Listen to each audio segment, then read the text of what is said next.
সর্বনাশ করেছে সেই বড় লোকটা এসেছে। হায় হায় হায়, আমার ঘরে 3খানা ইটভাটার মালিক, 2খানা ভেরির মালিক, স্করপিও গাড়ি নিয়ে এসছে। খালি দরজার সামনে একবার খালেক ভাই বলেছে, ও ঘরের ভেতর থেকে বুঝতে পেরে গেছে, ও টোন শুনে যে সেই লোক এসেছে, ছুটে আসছে। কেন? বিশাল পয়সাওয়ালা লোক। কি বাবাজি কথা বলছেন না কেন? বাইরে বেরিয়ে এসে, হ্যাঁ ভাই আপনি এসেছেন, আসসালামু আলাইকুম, কেমন আছেন? ওয়ালাইকুম আসসালাম, চলুন চলুন চলুন, ঘরে চলুন ঘরে চলুন ঘরে চলুন। ঘরে নিয়ে গিয়ে বসিয়ে কি খাওয়াবো, কেমন করে আপ্যায়ন করব, কেমন করে মেহমানদারি করব, দরকার হলে যদি বারাসাতে গোশ আনতে যাই তাও যেতে হবে। কথা বলে না। দরকার হলে বারাসাতে সেই খাসির গোশ আনতে যাবো, বসিরহাটে না পাওয়া গেলে। তবুও কিন্তু এত বড় ধনী লোক আমার ঘরে এসছে কেন? অনেক সম্মানীয় ব্যক্তি। কথা বলে না, পয়সাওয়ালা ব্যক্তি। কিংবা আপনি মিলিয়ে দেখবেন, রাজনীতির নেতাদেরকে আমরা সম্মানীয় ব্যক্তি মনে করি। আপনার গ্রামে যদি এমএলএ এসে যায়, বিনা প্রচার ছাড়াই দেখবেন 500 লোক জমা হয়ে যায়। হবে না? বিনা প্রচার ছাড়াই দেখবেন 500 লোক জমা হয়ে যায়। কেন? এলাকার বিধায়ক এসেছে ভাই, কেন বিধায়ক এসেছে, সবাই গোল করে গিয়ে ঘিরে ধরেছে। কে এসে বলছে দাদা একটু চা খান না, কে এসে বলছে একটু শরবত খান না, কে এসে বলছে একটু জিরু পানি খাবেন, কে এসে বলছে আমার বাড়িতে চলুন একটু নাস্তা করবেন, একটু টিফিন করবেন। সে জানছে যদি একবার বিধায়ককে যদি একবার খাইয়ে দিতে পারি ঘরে নিয়ে গিয়ে, চায়ের দোকান তো ফাটিয়ে ফেলবো। সবাই বলবেন না বাবু তোর বাড়িতেই খেয়েছিল। সবাই বলে ওফ বিধায়কের সঙ্গে বিরাট সম্পর্ক। এখন তো 6 মাস রেস চলবে, কেউ আমার উপরে আঙুল তুলে কথা বলবে? বিধায়ক আমার ঘরে এসে খায়, পুরি সর্বনাশ। জি, যেই বিধায়ককে আমরা খাওয়াবো বলে টানা হিচড়া করছি, লাফালাফি করছি, খবর নিয়ে দেখেন জীবনে যতবার মুতেছে দাঁড়িয়ে ছাড়া একবারও মোসে মতে না। কথা বলছেন না কেন? হ্যাঁ, অথচ আপনি যদি একবার হিসাব করে দেখেন, আপনার মহল্লার ইমাম যিনি 10 বছর একভাবে জামাতের সঙ্গে নামাজ পড়াচ্ছেন, জামাত ছাড়া নামাজ করলেন না, নামাজ কবে কাজা হয়েছে সেটাও মনে নাই। মহল্লার ইমাম যিনি 10 বছর জামাতের সঙ্গে নামাজ আদায় করছেন, এত বড় একজন আল্লাহওয়ালা ব্যক্তি, এত বড় একজন দামি ব্যক্তি, এই ব্যক্তিটা যখন, ও বাবাজি আমার ভাইরা, এই ব্যক্তিটা যখন রাস্তা দিয়ে হেঁটে হেঁটে যায়, ওই মহল্লার ইমামকে দেখেন সালাম দেওয়ার লোকও পাওয়া যায় না। সালাম দেওয়ার লোকও পাওয়া যায় না। নূহ নবীর ঘটনা,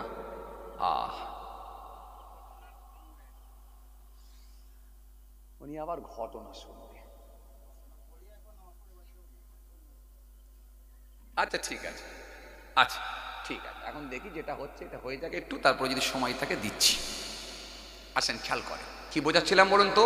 একটা হাদিস কিন্তু আপনাকে বুঝাচ্ছিলাম, খুব ভালো করে বুঝবেন। কি হাদিস ছিল?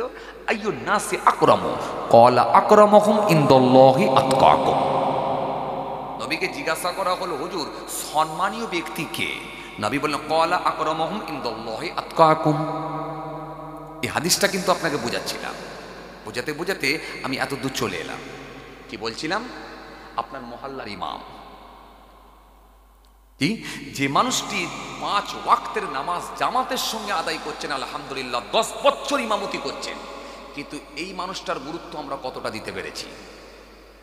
একবার যদি খড়মপুর বাজারে চা খেতে যাই, একবার সালাম দেওয়ারও কেউ না। সে একটা মুসল্লি যদি সামনে পড়ে গেল, আসসালামু আলাইকুম হুজুর, ও আলাইকুম আসসালাম, হুজুর কোথা বেরিয়েছেন? হুজুর বাবা একটু চা খেতে বেরিয়েছি। ও আচ্ছা আচ্ছা। আর ইয়ং ছেলেগুলো, যুবক ছেলেগুলো, কে সাইকেল নিয়ে, কে মোটর সাইকেল নিয়ে, কে সিগারেট টানতে টানতে, কে বিড়ি টানতে টানতে, কে গুটকা পিট মারতে মারতে যাওয়ার সময় বলছে দেখ মনি সাহেব যাচ্ছে। তাহলে বিধায়ক আসছে তাকে খাওয়াবে বলে লাফালাফি, কথা বলে না। বুঝতে পারেননি মনে হয় না? বিধায়ক আসছে তাকে খাওয়ালে লাফালাফি করছে। যে লোকটা জীবনে কোনোদিন বসে মতে না দাঁড়িয়ে ছাড়া, তাকে খাওয়ানোর জন্য কম্পিটিশন করছি আমরা। কেন? খাওয়ালে ভাগ্যমান। বিধায়ককে খাইয়েছি। আর আপনার ইমাম সাহেব যিনি 10 বছর জামাতের নামাজ পড়াচ্ছেন, তাকে একটু শখ করে 1 কাপ চাও খাওয়াচ্ছিনি। একটু মুসাফা করারও কেউ নাই। কেন? ও তো মলি সাহেব। যে লোকটা আল্লাহর কাছে প্রিয় তার মূল্য আমাদের কাছে নাই। কথা কিছু বুঝতে পারেননি? বুঝে চলুন, বুঝে চলুন, আসল জিনিসগুলো ধরার চেষ্টা করুন। এই জন্য নবীকে জিজ্ঞাসা করা হয়েছিল, নবী সুন্দর করে উত্তর দিয়েছিলেন, মান আহাব্বা লিল্লাহ ওয়া আকবাদা লিল্লাহ ওয়া আতা লিল্লাহ ওয়া মানা লিল্লাহ ফাকাদ ইসতাকমালাল ঈমান। বন্ধুত্ব হবে কার সঙ্গে? আল্লাহর সঙ্গে। বন্ধুত্ব যদি কারোর সঙ্গে করতে হয় সেটা আল্লাহর জন্য হোক। এই বন্ধুত্ব যদি কারোর সঙ্গে করতে হয় সেটা আল্লাহর জন্য হোক। কেন? ওই মানুষটা ধার্মিক হয়ে গেছে, আল্লাহওয়ালা হয়ে গেছে, ওই মানুষটা নামাজি, রোজাদার, পরেজগার, খোদাবির হয়ে গেছে, ওই মানুষটার সঙ্গে আমি সম্পর্ক রাখছি, একটু যেচে যেচে সালাম দিচ্ছি, একটু সময় পেলে একটু পাশে গিয়ে বসছি, একটু টাইম পেলে ভালো লাগে বলে মানুষটাকে একটু জোর করে নিয়ে এসে চা খাওয়ার দাওয়াত দিচ্ছি। কেন? ওই মানুষটা আল্লাহর হয়ে গেছে বলে আমি তাকে ভালোবাসি। কথা মনে বুঝাতে পারিনি আপনাদের, বুঝতে পেরেছেন? মান আহাব্বা লিল্লাহ ওয়া আগবাদা লিল্লাহ ওয়া আতা লিল্লাহ ওয়া মানা লিল্লাহ ফাকাদ ইসতাকমালাল ঈমান। বন্ধুত্ব যদি কারোর সঙ্গে করতে হয়, বন্ধুত্ব হবে আল্লাহর জন্য। সম্পর্ক কারোর সঙ্গে যদি রাখতে হয়, আল্লাহর জন্য রাখতে হবে। সুদখোরের সঙ্গে সম্পর্ক রেখে বসে আছি কেন? পয়সাওয়ালা। কথা বলছেন না কেন? পয়সাওয়ালা, প্রয়োজনে ধার পাবো। আরে কথা বলছেন না কেন? সুদখোরের কদর বিরাট। আপনি বলবেন হুজুর তা আবার হয় নাকি? তা আবার হয় না, এক্ষুনি আপনাকে মিলিয়ে দেবো, 1 মিনিটের মধ্যে বুঝিয়ে দেবো ইনশাআল্লাহ। আপনার মহল্লায় যখন জুম্মার দিনে দেখবেন এলাকায় যদি একটা মাতাল যদি এসে যদি জুম্মার নামাজ পড়তে যায় না, দেখবেন এই যুবক ছেলেগুলো উঠতে দেবে না। উঠতে দেবে? এই মাতাল যদি মদ খেয়ে টলতে টলতে জুম্মার দিনে ঠিক 12:30 কি 1:45 সময় মসজিদে ঢুকতে যাচ্ছে, তোমরা ঢুকতে দেবে? মাতালকে প্রথমে সাবধান করবে, এই মসজিদে উঠবিনি, খবরদার মাতাল, মসজিদে যাবিনি, এটা আল্লাহর ঘর, পবিত্র ঘর, তুই মদ খেয়ে আছিস, বেরিয়ে যা। তখন সে যে বলে না আমার ইমান পাকা আছে, আমি একটু মসজিদে গিয়ে নামাজ পড়বো। কি করবে? এরপরে যদি জোর করে ঢুকতে যায় কি করবে? তখন কি করছে? হাইবির ঘুষি গুপগাপ করে দিয়ে বাইরে বার করে দেবে। কেন? তুই মদ খেয়ে মসজিদে ঢুকছিস, এত বড় বিয়াদব। মাতালকে বার করে দিল, ভালো কথা, মদখোরের মসজিদে স্থান নেই, জায়গা নেই, কথা ঠিক।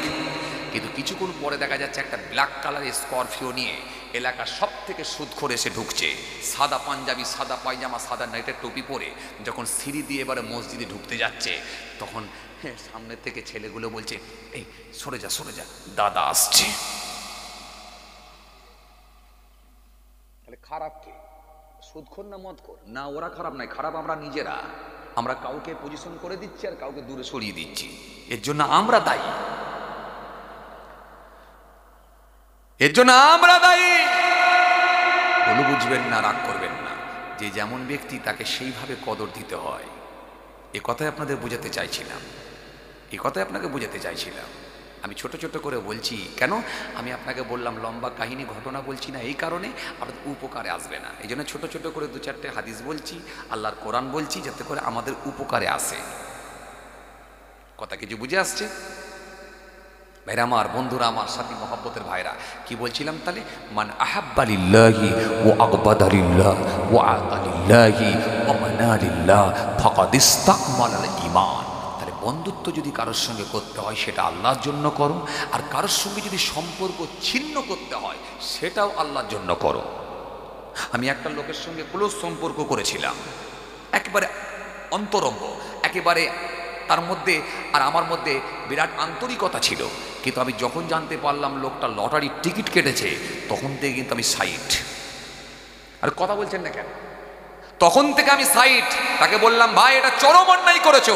সে তখন বলছে, না না, অন্যায়ের কি আছে, সবাই কাটছে, আমি কাটলে আর ক্ষতি কি আছে। তখন কিন্তু আপনাকে সাইড হয়ে যেতে হবে। কেন? ও যখন লটারির টিকিট কাটায় অভ্যস্ত হয়েছে, আর ওর সঙ্গে আমার অন্তরঙ্গ সম্পর্ক থাকতে পারে না। কারণ ও যখন শরীয়ত বহির্ভূত কর্মের সঙ্গে যুক্ত হয়েছে, তার সঙ্গে আমার কোনো রিলেশন, কোনো সম্পর্ক, কোনো আন্তরিকতা থাকতে পারে না। কারণ রাসূল জানিয়েছেন, কারোর সঙ্গে যদি সম্পর্ক ছিন্ন করতে হয় সেটাও যেন হয় আল্লাহর জন্য। কথা মনে বুঝতে পারছেন আপনারা? বুঝতে পারছেন? আমরা সম্পর্ক ছিন্ন করি, ফজরের নামাজ পড়ে চাচা লটারির দোকানে গিয়ে চা খাচ্ছে। হাই রে হাই, এলাকার প্রতিবেশী ছেলে দোকান করেছে, তার দোকানে গিয়ে বসেছে, বসে বলছে, বাবু তুমি আমার দোকান কবে করলে? তখন বলছে, চাচা হয়ে গেল, 3 সপ্তাহ হয়ে গেল। এই লটারির দোকান করেছো? হ্যাঁ। যাক তবুও তো একটা মোটামুটি ঘুরে ফিরে না কাটিয়ে, সময় অন্যদিকে অতিবাহিত না করে, ঘুরে ফিরে না টাইম কাটিয়ে অন্তত তো একটা লটারির দোকান করলো, একটা ব্যবসা তো করছো। যাক করে খাও বাবা, স্বাধীন ব্যবসা করে খাচ্ছ, খাও, আপত্তি নেই। কথা কিছু বুঝতে পারছেন? স্বাধীন ব্যবসা করে খাচ্ছ, খাও। যখন চাচা এই কথা বলেছে তখন যুবকটা ভাবছে, তাহলে তো আমাকে ফুল সাপোর্ট করছে চাচা। তখন যুবকটা খুশি হয়ে গিয়ে বলছে, চাচা আপনি আমার দোকানে ফার্স্ট এলেন, একটু চা খান। বলে, হ্যাঁ নিশ্চয়ই খাবো। বলে 1 কাপ চা মেরে দিল, লটারির পয়সাই। এই টাটকা ফজরের নামাজ পড়ে এলো, আবার এই মুখ দিয়ে বলছে, আল্লাহ এতবার দোয়া করছি, আল্লাহ একটাই মেয়ে, ভালো একটা জামাই মিলিয়ে দাও। অবশেষে যখন জামাই মিলল তো মস্ত বড় গেজাখোর, কারণ যা বলে তার উল্টো হয়। জুমারের দোয়া কবুল হবে কি করে? তুই হারাম হালাল দেখেছিস, হারাম হালাল মেনে চলেছিস? তোর এই মুখ দিয়ে তো হারাম খাদ্য ঢুকেছে, হালালও ঢুকেছে, এই মুখ দিয়ে তো সব গেছে। তুই এই মুখ দিয়ে আবার আল্লাহর দরবারে দোয়া করলে কি করে হবে নাপাক জাবান দিয়ে? হ্যাঁ, বলছে লা ইয়াদখুলুল জান্নাতা লাহামুন নাবাতা মিনাশ শুউতি ওয়াকুল্লু লাহমিন নাবাতা মিনাশ শুউতি কানাতিন নারু আওলা বিহি। আল্লাহর নবী বললেন, জেনে শুনে যদি 1 জাররা পরিমাণ হারাম খাদ্য ভিতরে ঢুকে যায়, আমি নবী বলছি শরীরটা জান্নাতে যাবে না। কত বড় কথা! শুধু মুখে বড় দাড়ি ঝুলালে হবে? মুখে বড় দাড়ি ঝুলিয়ে বসে আছি আর সুদের খানা খাওয়ায় অভ্যস্ত হয়ে গেছি, সুদখোরের ঘরে যে খেয়ে চলে আসছি, আবার নিজেকে বড় নামাজি, বড় হুজুর, বড় হাজি সাহেব বলে দাবি করছি। কত সহজ নয়। আমার ওপর রেগে যাচ্ছেন নাকি? এই কথা বলেন, বলছি রাগ করছেন? তাও আমি আপনাদেরকে বলিনি, বিশ্বাস করেন আপনাদের সঙ্গে আমার কোনো রাগারাগি নেই, আল্লাহ জানে। খড়মপুর মনে হয় আমি ফার্স্ট এলাম, মনে হয় নাকি জানি না, এই গ্রামটা ফার্স্ট এলাম তো নাকি? কোনো জায়গায় এই গ্রামে আসিনি। কোথা বলেন তো? ওই দিকে এসছিলাম। ও আচ্ছা আচ্ছা, ওনাদের ওখানে গেছিলাম। আপনাদের এই গ্রামটা আসিনি মনে হচ্ছে, খড়মপুরে। কথা বুঝতে পারছেন? পাশাপাশি গ্রামে এসেছি। যাই হোক, আপনারা যেন ভাববেন না যে হুজুর এসে আমাদেরকে বলে দিয়ে যাচ্ছে। তওবা, আপনাদের সঙ্গে কারণ আমার মনোমালিন্য নেই, রাগারাগি নেই। আমি কয়েক ঘন্টার মেহমান এসেছি, চলে যাব। আর ঝগড়া থাকা, রাগারাগি থাকার তো কোনো কারণও নেই। কেন রাগারাগি থাকবে? আমি দুটো কথা যেটা বলছি একেবারে হক কথা, আল্লাহর জন্য, নবীর জন্য বলছি। নবী শিখিয়েছেন, ওলামা উম্মতি কা আম্বিয়ায়ে বনি ইসরাঈল, আমার উম্মতের হাক্কানি আলেমরা হলো বনি ইসরাঈলের নবীদের ন্যায়। বনি ইসরাঈলের নবীদের সম্মান আল্লাহ যেমন দিয়েছেন, আমার উম্মতে হাক্কানি আলেমদের সম্মান আল্লাহ ঠিক তেমনই দিয়েছেন। নবী দায়িত্ব দিয়েছেন বলে দুটো বলছি। আসলে আপনাকে বুঝাতে চাইছি আমি এটাই, আপনার মুখের দাড়ি, আপনার বড় জব্বা, আপনার নামাজ, আপনার রোজা তখনই কাজে লাগবে যখন আপনি হারাম আর হালালকে পৃথক করে দিতে পারবেন, আলাদা করে দিতে পারবেন। সব যদি একসঙ্গে চালিয়ে দেন, এই দাড়ির কোনো দাম থাকবে না, এই জুব্বার কোনো দাম নাই, এই নামাজের কোনো কাজে লাগবে না। এই জন্য নবী বললেন, জেনে শুনে 1 জাররা পরিমাণ হারাম খাদ্য গেলে ওই শরীরটা জান্নাতে যাবে না। চলেন একটা হাদিস কিন্তু বলতে বলতে আমি অনেক দূর চলে এলাম। কি হাদিস ছিল বলেন তো? নবীকে জিজ্ঞাসা করা হয়েছিল, আইয়ুন নাসি আকরাম, হুজুর সম্মানীয় ব্যক্তিকে মনে আছে আপনাদের? মনে আছে? ওই হাদিসটা কিন্তু কমপ্লিট করিনি, ওটা বলতে গিয়ে এত দূর চলে এসেছি, আবার সে পূর্বের দিকে ফিরে যাচ্ছি। চলুন, নবীকে জিজ্ঞাসা করা হলো, হুজুর সম্মানীয় ব্যক্তিকে একটু বলুন হুজুর। নাই বলে, ক্বালা আকরামুহুম ইনদাল্লাহি আতকাকুম। আমি রাসূলুল্লাহ বলি, সেই মানুষটা আল্লাহর কাছে সম্মানীয় ব্যক্তি, যে মানুষটা সব থেকে বেশি পারহেজগার ও খোদাভীরু দিনদার হয়ে গেছে, সেই মানুষটাই আল্লাহর কাছে সব থেকে বেশি সম্মানীয় ব্যক্তি হয়ে গেছে। যে মানুষটা পারহেজগার, যে মানুষটা খোদাভীরু, যে মানুষটা তাকওয়াওয়ালা, যার অন্তরে যত বেশি আল্লাহর ভয় ঢুকবে, সেই মানুষটা আল্লাহর কাছে তত বেশি স্বচ্ছ হয়ে যাবে। সেই ব্যক্তিটি আল্লাহর কাছে সম্মানীয় ব্যক্তি হবে, যে ব্যক্তিটার ভেতরে আল্লাহর ভয় ভীতি ঢুকে গেছে। তাহলে তাহলে সম্মানীয় ব্যক্তিকে পয়সাওয়ালা লোক না না, নেতা মন্ত্রী না না, জুব্বাওয়ালা না না, দাড়িওয়ালা না না, ডিগ্রিওয়ালা না না, হাফেজ সাহেব, মৌলভী সাহেব, হাজি সাহেব না না, সম্মানীয় ব্যক্তি আল্লাহর কাছে ওই ব্যক্তিটা যে ব্যক্তিটা তাকওয়াওয়ালা হয়ে যেতে পেরেছে, যার অন্তরে যত বেশি আল্লাহর ভয় ভীতি ঢুকে গেছে, সে ব্যক্তিটা আল্লাহর কাছে তত বেশি সম্মানীয় ব্যক্তি হয়ে গেছে। কথা কিছু বুঝতে পারছেন তো? এই কথা কিছু বুঝতে পারছেন তো? তাহলে এইরকম দাড়িওয়ালা টুপিওয়ালার কোনো দাম নাই, এইরকম জুব্বাওয়ালার কোনো দাম নাই, ডিগ্রিওয়ালার কোনো দাম নাই। যদি আল্লাহর ভয় ভীতি না থাকে, তার দ্বারাই সব অন্যায় কাজ করা সম্ভব হয়ে যাবে। আর যার ভেতরে অন্যায় কাজ থাকবে, ওই রকম দাড়িওয়ালা টুপিওয়ালা আল্লাহর কাছে কোনো মূল্য নাই, কোনো গুরুত্ব নাই। এই জন্য আল্লাহ পাক দেখবেন না ইন্নাল্লাহা লা ইয়ানজুরু ইলা সুওয়ারিকুম ওয়া আমওয়ালিকুম ওয়ালাকিন ইয়ানজুরু ইলা কুলুবিকুম ওয়া আমালিকুম। আল্লাহ পাক কোন মানুষের সূরা দেখবেন না, চেহারা দেখবেন না, লুক দেখবেন না, ফেস দেখবেন না। ইন্নাল্লাহা লা ইয়ানজুরু ইলা সুওয়ারিকুম ওয়া আমওয়ালিকুম, তাদের মালও দেখবেন না, কটা বিঘে জমি, কটা গাড়ি, কটা কারখানা, এটা আমার আল্লাহ দেখবেন না।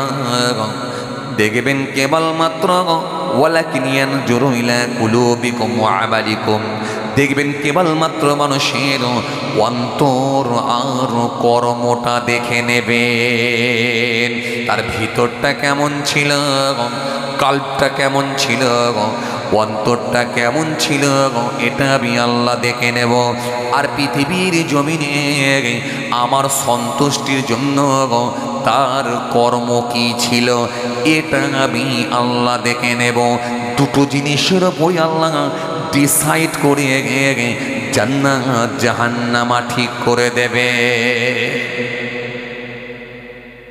কি মনে করি বলেন দেখি? হজ করে এসেছে মানে বিরাট ব্যাপার, কথা বলেন আছে না সমাজে? হজ করে এসেছে মানে বিরাট ব্যাপার। আপনি অবাক হয়ে যাবেন, আমার কাছে খবর আছে, মিডিয়া হচ্ছে, আমি নাম বলছি না, তাছাড়া পেছনে নাম বলাটাও ঠিক না, বলছি না নামটা। আমার কাছে খবর আছে, এক চাচা ওমরা হজে যাবে বলে বেচারা টাকা জমাচ্ছে, ব্যাংকে অ্যাকাউন্ট নাই, পাসবই নাই, তো কি করবেন? তিনার গ্রামের এক পরিচিত ছেলে, যে নামাজি মুসল্লি ছেলে এবং দুনিয়াও ভালো বোঝে, ব্যাংক অ্যাকাউন্ট আছে, পাসবই আছে, তার কাছে চাচার টাকা জমিয়ে জমিয়ে রাখছে, 5,000, 2,000, 10,000 করে জমিয়ে জমিয়ে রাখছে ওমরা হজে যাবে বলে। কথা বুঝছেন? যখন মোটা অঙ্কের টাকা হয়ে গেছে, প্রায় 50-60 হাজার টাকা জমানো হয়ে গেছে, তখন ওই মানুষটা পাসপোর্ট, ভিসা সব কিছু করে কমপ্লিট করে চাচাকে হজে যাওয়া তো দূরের কথা, নিজেই চাচার টাকা নিয়ে হজে পালিয়ে গেছে। কথা মনে বুঝতে পারেন? যে টাকা রাখছিল হজে যাবে বলে, উমরা হজে যাবে বলে, উমরাই যাবে বলে, তার টাকা নিয়ে যার কাছে রাখা ছিল সে নিজে পালাচ্ছে। বুঝতে পারছেন তো কি জিনিস? আর এসে পায়ের গাঁট পর্যন্ত জামা ঝুলিয়ে দিয়েছে, লোকে সব হাজি সাহেব বলছে। তাই রে কিচ্ছু হবে না। এই জন্য আমি একটা কথা বলি, নিজের সার্টিফিকেট নিজে দিতে হবে। আমি কতটা ভালো হতে পেরেছি, উনি উনারটা, উনি উনারটা, উনি উনারটা, উনি উনারটা, আমি আমারটা, ইনি ইনারটা, প্রত্যেকে যদি নিজের সার্টিফিকেট নিজে দিতে পারি আমি ভালো, জানবেন মহান আল্লাহর কাছে আপনি ভালো। আর নিজের সার্টিফিকেট যদি নিজে না দিতে পারি, মহান আল্লাহর কাছে কোনো বেনিফিট নাই, কোনো দাম নাই, কোনো মূল্য